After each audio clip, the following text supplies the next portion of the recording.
this truck running by itself? This is the question asked by many Nikola skeptics, and as we'll soon cover in this video, this truck is actually rolling downhill. Over the past few days, there's been quite a lot of controversy centering around a research report on Nikola Motors. In this report, Hindenburg Research provides some very long but extremely convincing evidence, all pointing to the facts that Nikola Motors is an intricately woven fraud.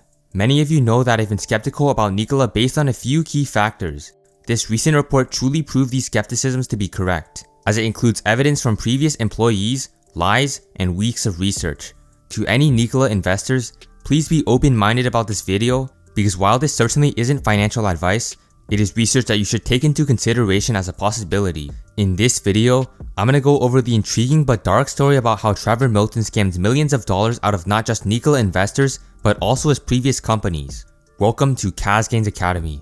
If you're new to the channel, please consider subscribing for more content like this, and let's get right into it.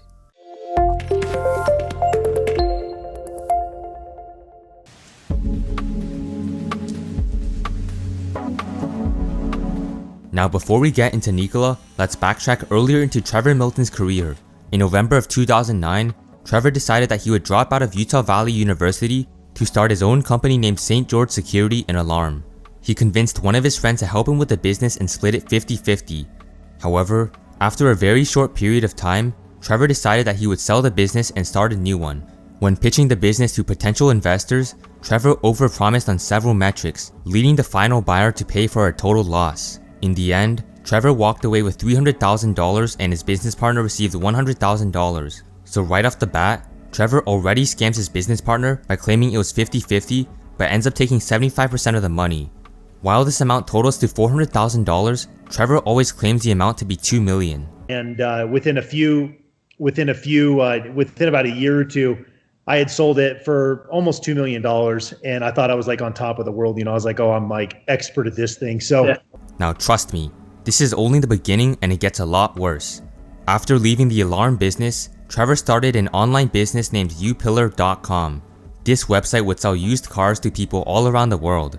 According to Forbes and many other interviewers, this website had 80 million users per month and was on track to be the next Amazon.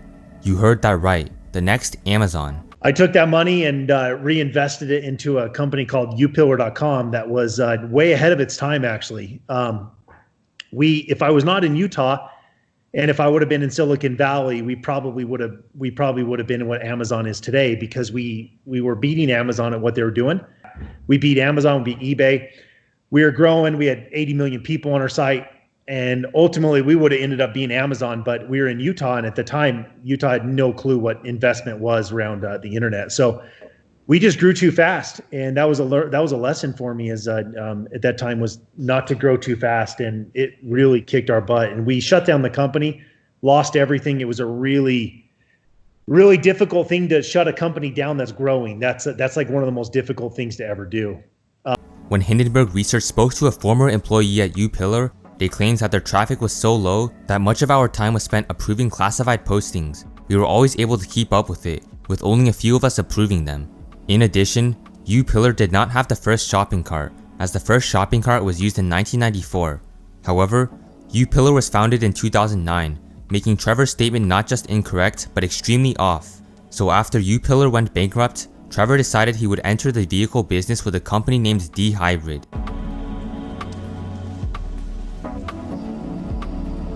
Trevor Milton's third business, DHybrid, planned to store natural gas in trucks, essentially allowing for diesel trucks to run on natural gas. At first, the company went well and was able to secure a $16 million contract with a trucking company named Swift Transportation.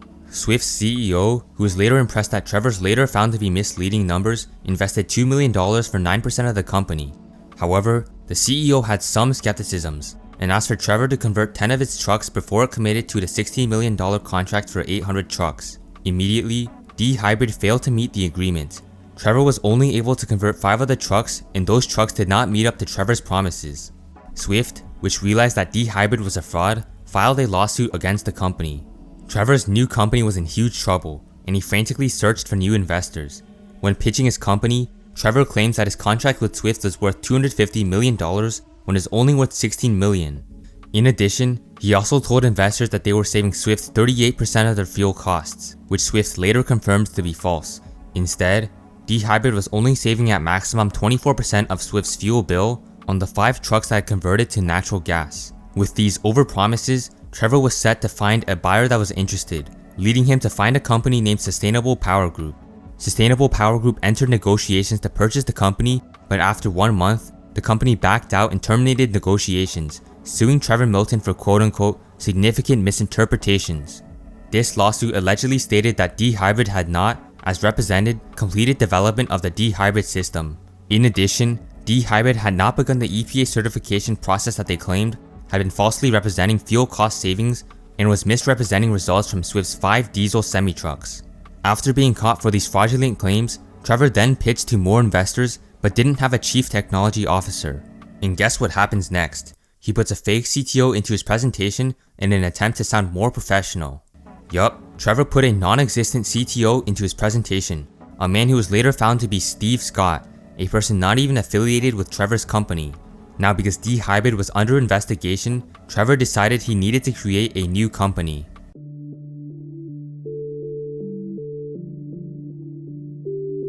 In 2012, Trevor created a new company named DHybrid Systems, which was the exact same company from before, but with systems behind it. Despite the facts that he created a new company, Trevor claims that DHybrid Systems had been operating for years, and in 2014, after concealing potential fatal product issues, he sold the company to Worthington Industries for $15.9 million. Yet despite this, he claims in interviews that he sold it for $20 million. Just 1 year later, in 2015, Worthington wrote down the value of DHybrid's assets, claiming a $2.3 million impairment and a $1.5 million warranty expense. Now with DHybrid out of the way, we can move on to the company we all know today, Nikola Motors.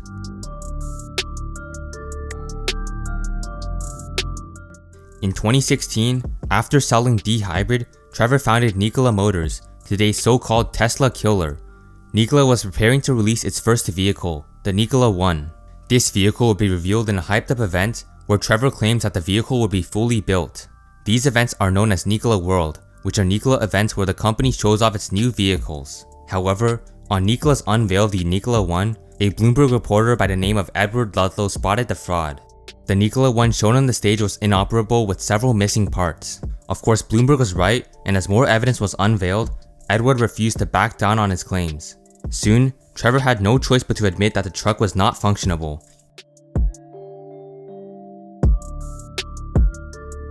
In November of 2016, Trevor achieved a new record hydrogen breakthrough and opened up reservations for Nikola's new hydrogen truck, which officially replaced the previous natural gas Nikola One and was also called the Nikola One. While Trevor claims that the Nikola One was hydrogen, the truth is that it was still operating on natural gas. When unveiling the new Nikola One to the public, the truck did not actually have hydrogen. According to an anonymous Nikola insider, Brayton Energy supplied the natural gas turbines, which were hidden deep inside the truck so that nobody could see it. In order to power the interior cabin, Trevor used a cable that was under the truck.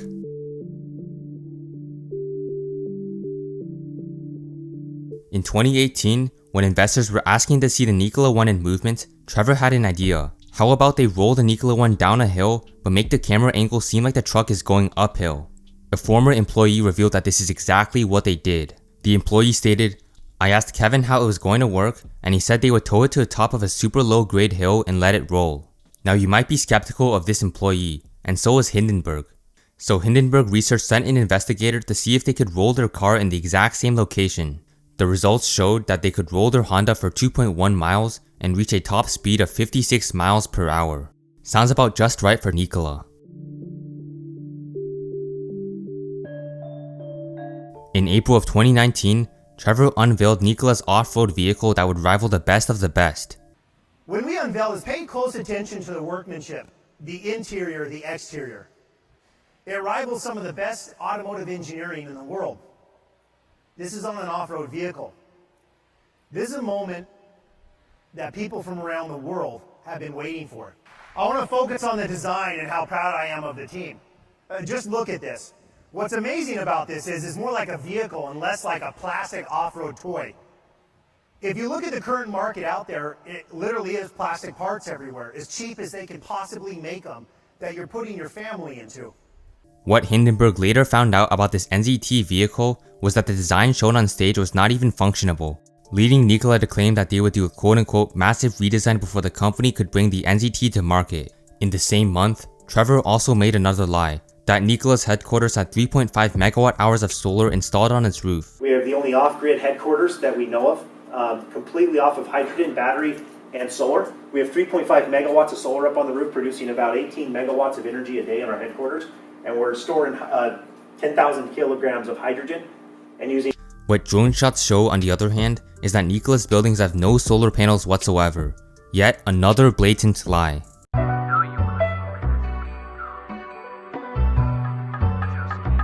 In November of 2019, Trevor claims that Nikola achieved a record battery breakthrough.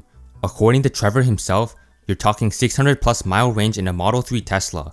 You're talking 50% less cost than lithium ion.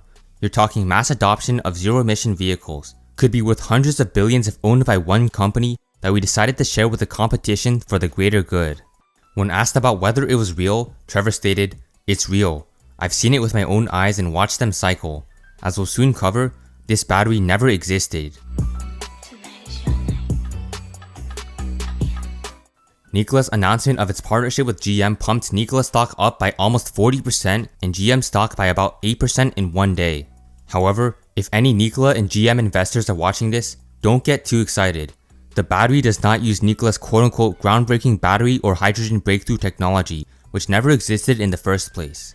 Contrary to what we all believed, the battery will use GM's battery and hydrogen technology, making it quite obvious that Nikola never had the groundbreaking technology that the company claimed to have. Mary, as part of this deal, GM says it expects to receive in excess of $4 billion of benefits, what you're calling benefits, between the equity value, so we'll call that the $2 billion value, along with contract manufacturing of the Badger. So I'm assuming those are going to be contracts that Nikola is going to be paying you.